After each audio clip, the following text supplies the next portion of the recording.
A Roman-educated poet, published a retelling of the myth of Niobe around 8 CE in his Metamorphoses. Demonstrated through the organization of this collection, every story has some sort of change in it. Some believe, in the artistic liberties Ovid took, he acted as God, a statement I find funny, as the story of Niobe, which I will discuss fully, is based upon the negative impacts of hubris. Besides Ovid, Aeschylus and Sophocles each wrote a version of Niobe, which only exists today fragmented. Different variations of each of their stories are present in the Homeric tradition, in the Tragedian tradition, and in Herodotus of Heraclea. Ovid's retelling is the only complete myth still in existence of all of them. Ovid's Niobe is the daughter of Tantalus, the king of Lydia, who has put a curse on his family, including his daughter, as a result of disrespecting gods. She and her husband have 14 children, 7 boys and 7 girls. They all live in Thebes. The story is as follows. During the annual celebration of Latona and her children Apollo and Diana, Niobe questions Latona's power. She says, "Why is Latona worshipped at the altar, while as yet my godhead is without its incense?" Comparing herself to the goddess, questioning the lack of praise she has received. "Cadmus's royal house is under my rule, and the walls built to my husband's lyre, and Thebes' people will be ruled by his power and mine.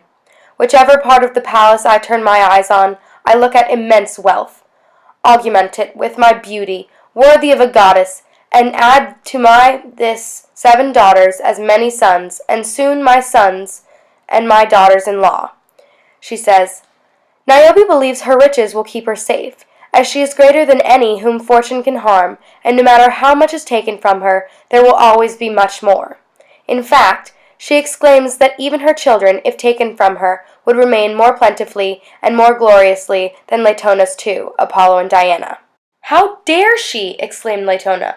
"I will make her feel the pain of her statement, which is added to the list of grievances made by her father." Latona orders Apollo to kill Niobe's sons, and he does, each with an arrow. In mourning, Niobe says, "Feed your heart, cruel one. Latona, on my pain, feed your heart and be done.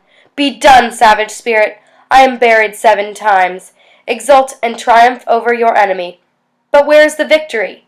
Even in my misery, I have more than you in your happiness. After so many deaths, I still outdo you." At this, Latona orders Diana, her daughter, to kill Niobe's daughters. She does so at their brother's funeral. Some try to escape, and others remain to comfort their mother, but all die in the end, leaving Niobe alone. Niobe escapes to Syphilis, to her father, where the breeze stirs not a hair, the color of her cheeks is bloodless, and her eyes are fixed motionless in her sad face. Nothing in that likeness is alive. Inwardly, her tongue is frozen to the solid roof of her mouth, and her veins cease their power to throb.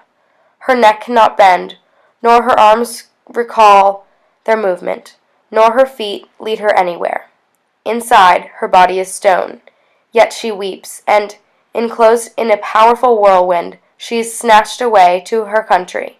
There, set on a mountain top, she wears away, and even now tears flow from the marble. There are variations of this more modern version of the story in other tellings. In the Homeric tradition, there were 12 children.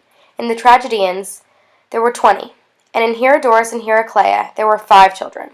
Additionally, in the Iliad, the children remained unburied for 10 days, and on the 11th the gods buried them. However, the statement remains, hubris shall be punished. Hubris, which is the disrespect and disobedience of the gods and their wishes, was one of the worst crimes in ancient times.